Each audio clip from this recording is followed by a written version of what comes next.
നെമ്മാറ നെല്ലിക്കുളങ്ങര ഭഗവതി ക്ഷേത്രത്തിൽ അഷ്ടമംഗല്യ പ്രശ്നം നടത്തി. ക്ഷേത്രത്തിലെ ദോഷപരിഹാരത്തിനായിരുന്നു പ്രശ്നം വെച്ചത്. അഷ്ടമംഗല്യ പ്രശ്നത്തിന് മുന്നോടിയായി ജ്യോതിഷ പണ്ഡിതൻ കൈമുക്കുമന നാരായണൻ നമ്പൂതിരി, ജയകൃഷ്ണ പണിക്കർ, ജിതേഷ് പണിക്കർ, ജയവർദ്ധൻ പണിക്കർ എന്നിവരെ പൂർണ്ണകുംഭം നൽകി സ്വീകരിച്ചു.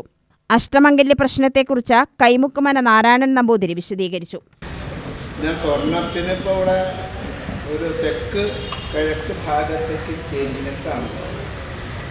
അപ്പോൾ അത് ചില ദോഷങ്ങൾ സൂചിപ്പിക്കുന്നതാണ്. സ്വർണ്ണസ്യ അഗ്നികോണ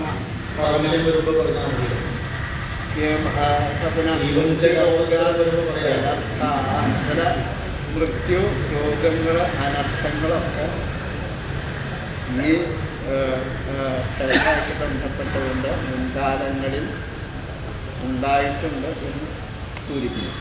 ആരൂഢം മകരമായിട്ട് അതിൻ്റെ സ്വർണത്തിൻ്റെ അവസ്ഥ നമ്മൾ പറഞ്ഞു.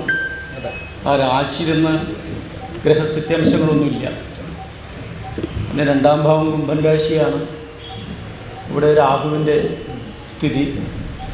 മൂന്നാം ഭാവം മീനം രാശിയായിട്ട് ശനിയോഗം, ശുക്രൻ്റെ ലഗ്നത്തിൽ നവാംശം അല്ലേ? അതെ. അമരാചാര്യസ്ഥിതിഷ്ഠേ ഭാവേ ചാഭിമതേ തഥേതർഹജാ ദേവസ്യ തേ അനുഗ്രഹം യൂയും. അപ്പോൾ ശുഭന്മാരുടെ യോഗം രാശിക്കണം, ശുഭന്മാരുടെ ദൃഷ്ടി ഉണ്ടാവുക. വ്യാഴ അമരാചാര്യന്റെ അനുകൂലമായിട്ടുള്ള ഭാവത്തിലുള്ള സ്ഥിതി ഉണ്ടാവുക.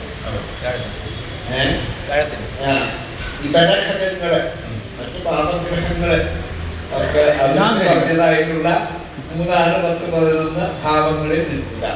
ഇത് ഉണ്ടെങ്കിൽ അവിടെ ദൈവാധീനം പൂർണ്ണമായിട്ട് ഉണ്ടെന്നാണ് അതിന്റെ ലക്ഷണം.